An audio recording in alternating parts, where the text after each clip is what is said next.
Everyone's focused and highly motivated. Who Dat Nation, get ready to get loud. Who dat? We dat! As the Saints are fired up. Let's go get another one, all right? The black and gold are out with the old and in with a new season of victory. Now let's go win. Tonight, we break down how the team is hyped for one particular win. Long overdue. Let's go! So let the march begin.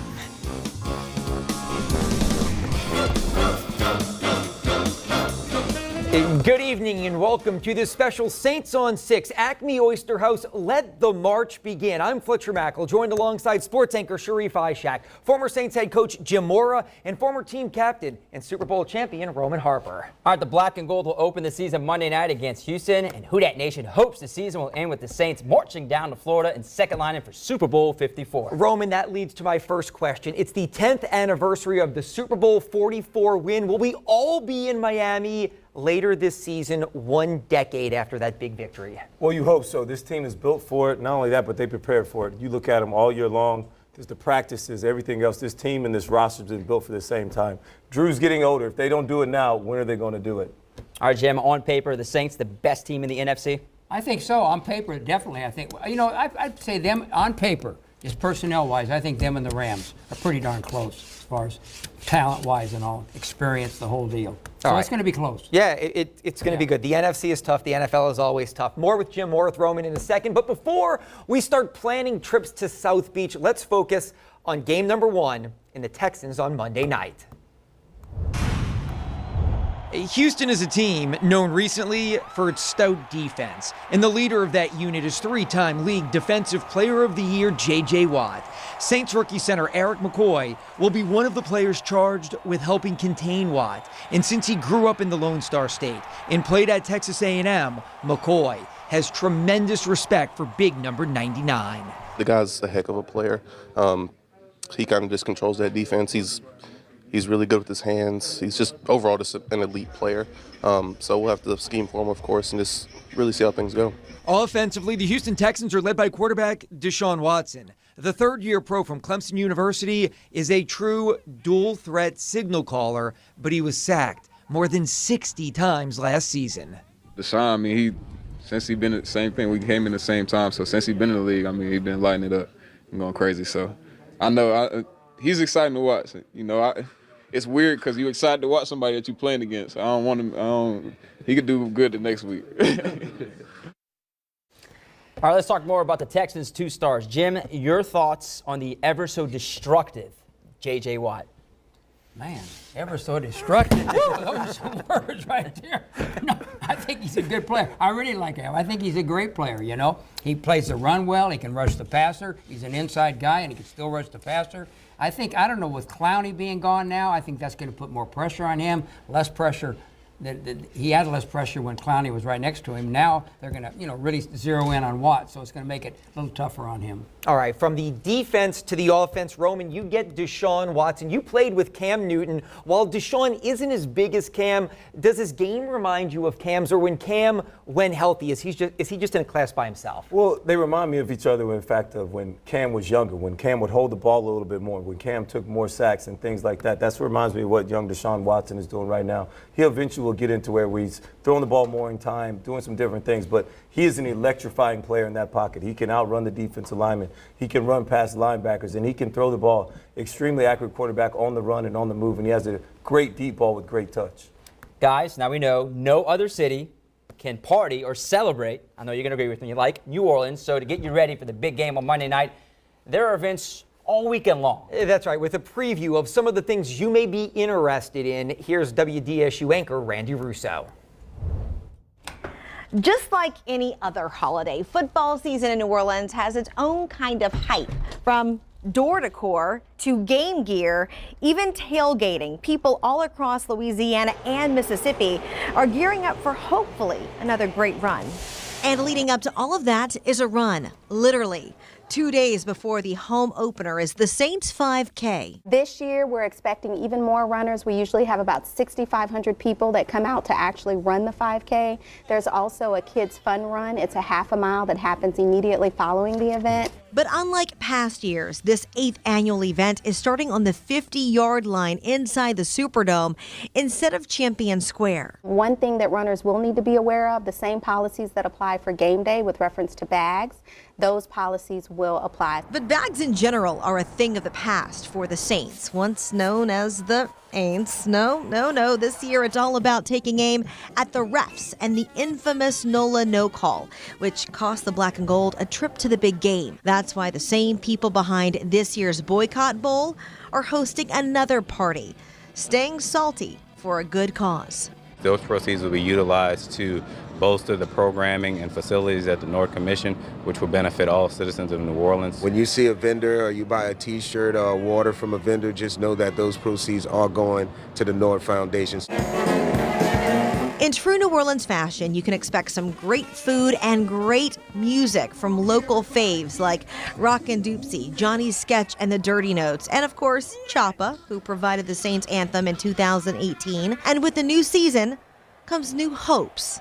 However, in the midst of it all, the spirit of the Who Dat Nation remains the same, supporting our Saints from start to finish.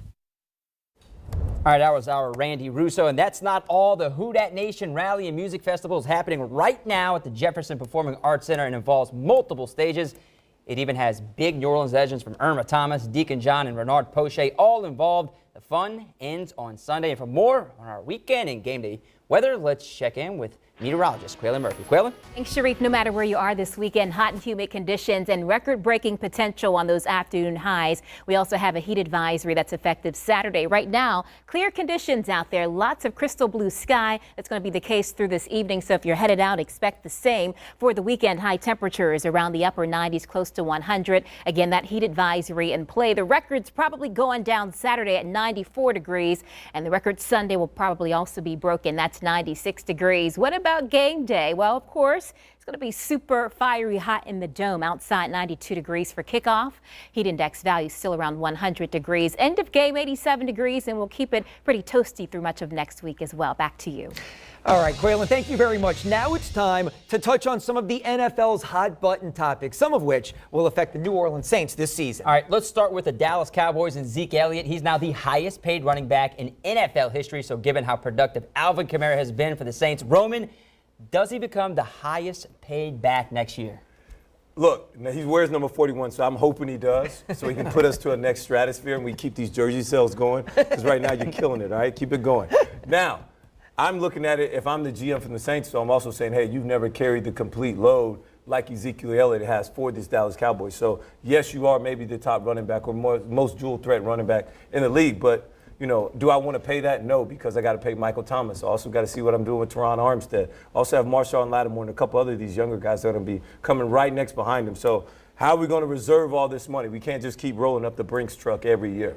Let me say this. I still think Kamara gets paid. Even if he doesn't get Zeke Elliott money, I think he gets paid next year. Next topic, Jim, this one's for you. You coached the Indianapolis Colts following your stint here in New Orleans. How surprised were you about Andrew Luck's retirement? And is this team, whom the Saints play in December, a playoff team without Andrew Luck? I don't think they are. Now, I know they got a lot better last year around Andrew Luck. You know, he wasn't the whole deal, and they had a good season. Got into the playoffs, but I don't know if they're good enough without him to get into the playoffs. It's a fairly tough division, not that tough. I would bet against them making the playoffs. Were you surprised by Luck? Yeah, a little bit, but you know, and those kind of things happen. He has a right to quit if he doesn't feel right and health-wise and stuff. People don't know what the real story is with him. I mean, it's a personal deal, and he decided to give it up, and I'm sure it was tough on him. He's a competitor. He's been a great player. I'm sure he's going to miss it. But, hey, those kind of things don't surprise me, really. Roman, from a player's perspective, what do you think about Luck's retirement? Well, when you listen to him speak, he talks about how he felt trapped, how mentally he felt in a bad place. He was not happy. When a guy feels that way, he has to let it go. You can't continue to do something that does not bring you happiness anymore. This game is a game that all of us have played since we were young men or young kids in this world. And That's the thing that we loved about it. That's why we played it in the backyard. That's why we played, dreaming to be in the NFL into the highest moment. And for now, you to say that you're no longer happy doing that, you have to walk away, or you will do something dangerous to yourself or your family. And I'm sure it affected his whole life outside of football. All right, and our final topic involves something that would be truly historic in the NFL, the league's first female player. I'm not trying to be a quarterback or a running back. You know, it's kicking field goals. I think with the right technique, the right practice, getting that two-step down, I think I can do it. And I don't think there's anything wrong with me saying that I can do it. So Jim and Roman, that is Carly Lloyd, the soccer star. She was booming 55-yarders at Eagles practice. Could she become, or could a female soccer star become an NFL player? Jim, we'll start with you. Roman will follow with you. I think it's a little bit different what she's doing in practice, as out on the field for the Eagles. But now it's a game's deciding on it. I've always felt like a kicker. And maybe in pregame warm-up, he can kick 55-yarders, 60-yarders. But when the game's on the line, if you win it, we win. If you don't make it, we lose. That's a different story. Now, she's been in some big games as a soccer player, as a great soccer player. But and just because she was a woman, I wouldn't say no. Don't worry. Don't have her on your team. If she can do the job and be successful doing the job and be the person you need and the player you need in clutch time, fine. Get her on the team. I think she does get a chance next year. Somebody will give her a chance. It'll be a great story if not. Too many of these owners love great stories. So this is how you get people to come to practice. We're cheering for Carly Lloyd. And at the end of the day, she can kick the ball. I do not expect, she will be one of the older kickers in the league, though, at 37 by next year at 38. So, we're looking forward to it. I would love to see this happen, but we're going to see. She's not kicked with pads on. I've not seen that either. Yeah, you have to wear pads, and it's a different game. All right, we could talk about this forever. We want to hear more, though, so stay with us, everyone. After the break, Jim and Roman, they give us their take on the landscape of the NFC. Plus, the newest member of the Saints on 6 team, quarterback Taysom Hill, is in studio with analysis. Our Let the March Begin coverage continues right after the break.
You're taking a live look at the Mercedes-Benz Superdome. It's the quiet before the storm. Monday night, that building and the surrounding area will just be electric. That's right. We are exactly, let's take a look at the countdown clock. 2 days, 25 hours, 26 minutes, and 8 seconds from the Saints and the Texans matchup coming up on Monday night. If the Saints are going to advance to the Super Bowl, they have to go through the best in the NFC this season, which of course leads us to some predictions. Yeah, right now we're all going to talk about favorites in the East Division.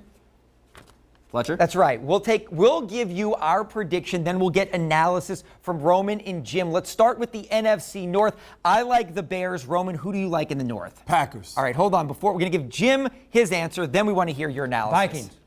Sharif? Why do you like the Vikings? And then Roman, follow up. Why did you switch your answer? We're not on right now. I thought we are on, yes, Jim. Oh, okay. Go ahead, Jim. So, nothing. Vikings. I like the Vikings. All right, so I like the Packers purely because of Aaron Rodgers, and I like the way that the Green Bay Packers defense has really improved over Mike Patton over the last year. I like that they can get pressure on the quarterback. I don't know. I didn't like the Bears. I thought, and I watched them last night, and they were terrible. But anyway, and I thought they were a little bit overrated. A one-year deal, and so I just went with the Vikings. I just feel I have a good feeling about them. All right, let's move to the NFC East. I'm going with the Eagles. Jim? Who'd I go with? Cowboys. Yeah, Cowboys. I think now they got Elliott back in as a running back. I think the quarterback is getting better every year. I think they've been improving as a football team every year. I think they got a chance to win the whole division. All right, I'm going with the Eagles. Roman, you're going with the Eagles. Why do you like the Eagles? They're a team that's been there before. It's a lot of veteran guys that won a lot of games together. That's what I think is important in football. All right, let's head out to the West. We're split here. Roman and I are taking the Seattle Seahawks, the 12th man. Sharif, you and Jim have whom? We're going both with the defending champions, the Los Angeles Rams. Why those teams? Jim, why the Rams and then Roman? Because I think they got a great young coach. He's proven that now in 2 years. And I think they've got the talent. I think they got the best talent in the NFC along with the Saints. All right, really quickly here, the final one, the NFC South. We're all going with the New Orleans Saints. Are we overlooking the Falcons, the Buccaneers, the Panthers? We'll start with you and then get you, Jim.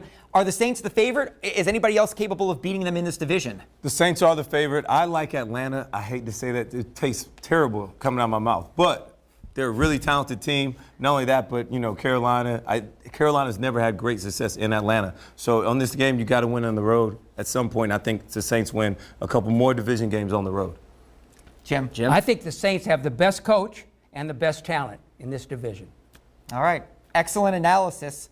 You may have been sloppy in the performance here a little bit, but what do you know? Well, I'm just saying. Don't make him come over here, Fletcher. No, I'm just saying. Don't make him come over I here. liked everything. I think that Sharif and I could have done a better job that segment, but you all were excellent. I like your picks. And stay with us, everyone. When we return, Taysom Talk. The Saints' jack of all trades joins us to discuss the home opener on Monday night.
Welcome back, everyone. Now it's time to do something that I don't often get a chance to do. Read lines associated with superheroes.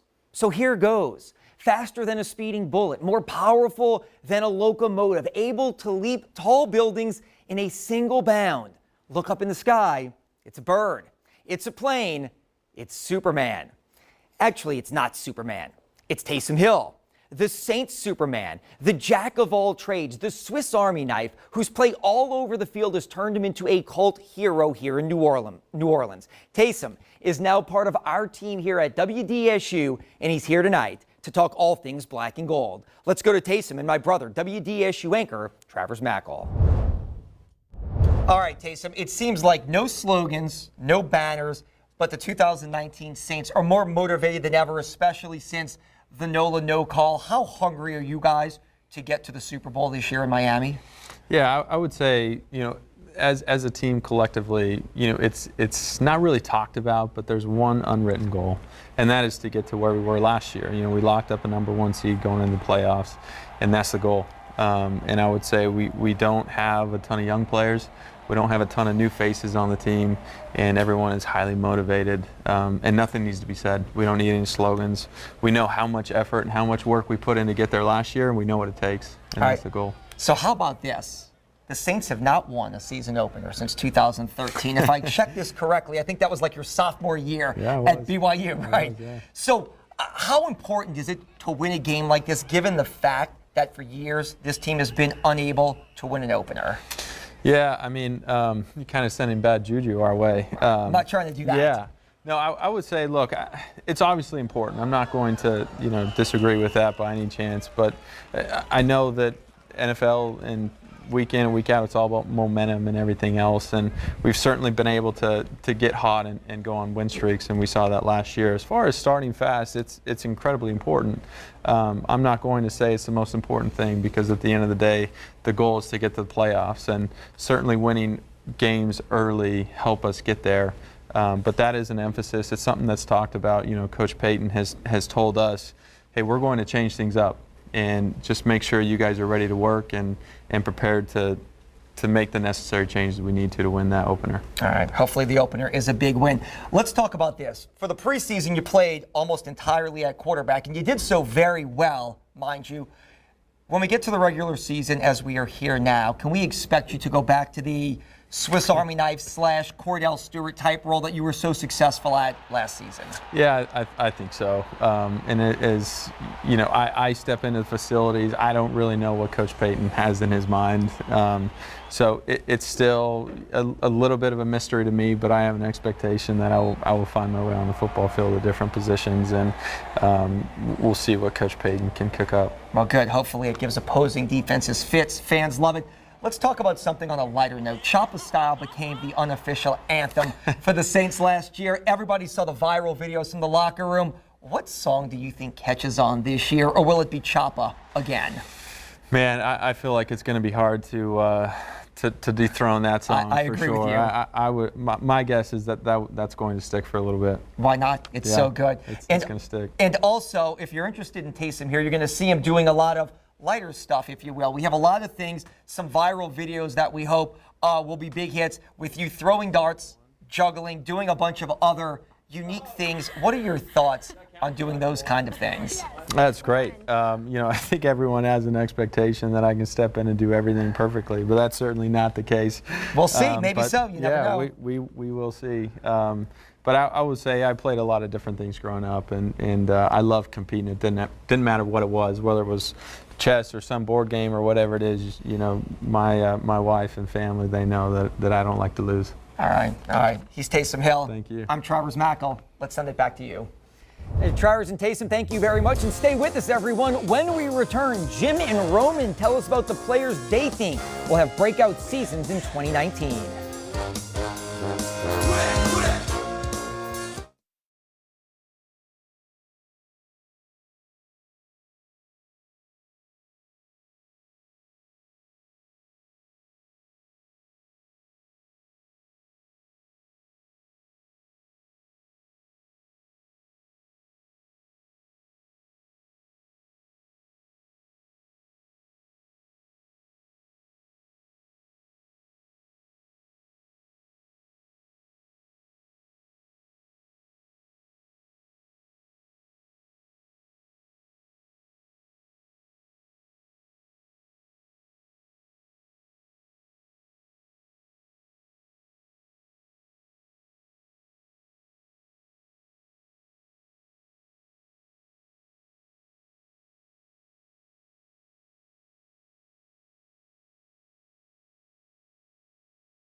Welcome back, everyone. Over the past few years, the Saints have drafted and signed some impact players. That's right. In the draft, they've landed guys like Michael Thomas, Alvin Kamara, and Marshawn Lattimore. And in free agency, players like Larry Warford and Ted Ginn Jr. have played huge roles. So who will be the Saints' breakout player this year? I'm picking linebacker Demario Davis. Roman, we start with you. Who has a huge 2019 campaign and why?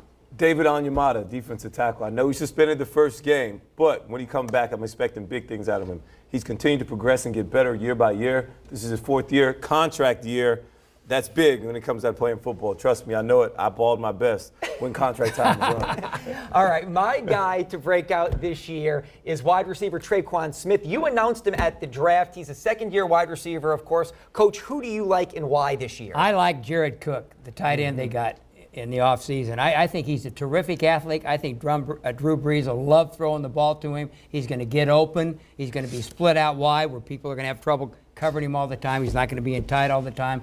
I mean, he's like another wide receiver, but a big guy that can also help in the running game. I really like him. Yeah, probably the best tight end since Jimmy Graham. Roman, I think you were going to pick Jared Cook, and you've been bragging about him all offseason. I mean, I love the guy. I played against him, but when Coach saw him at practice that one day, Coach was like, oh, I love this guy. This is it. I would draft him right now. So it's been really good, and I'm expecting big things out of him. Like Coach said, he's such a matchup problem outside of the number one position, whether it's with the linebacker or safety. He's going to always have the favor. And as always, Jim and Roman, great stuff tonight when we are just getting warmed up. The game Monday evening can be seen right here on WDSU, so our pregame coverage starts at 4 o'clock, and at 5:30, we'll have a special pregame show, the Cox Countdown to Kickoff. That's right. So for tonight, that's going to do it for us. For Sharif Ishak, Jim Mora, and Roman Harper, and all the great people who make this show and all our productions possible, thanks for watching. Have a good weekend, and we'll see you Monday with more pregame coverage. Good night, everyone. Enjoy your black and gold weekend.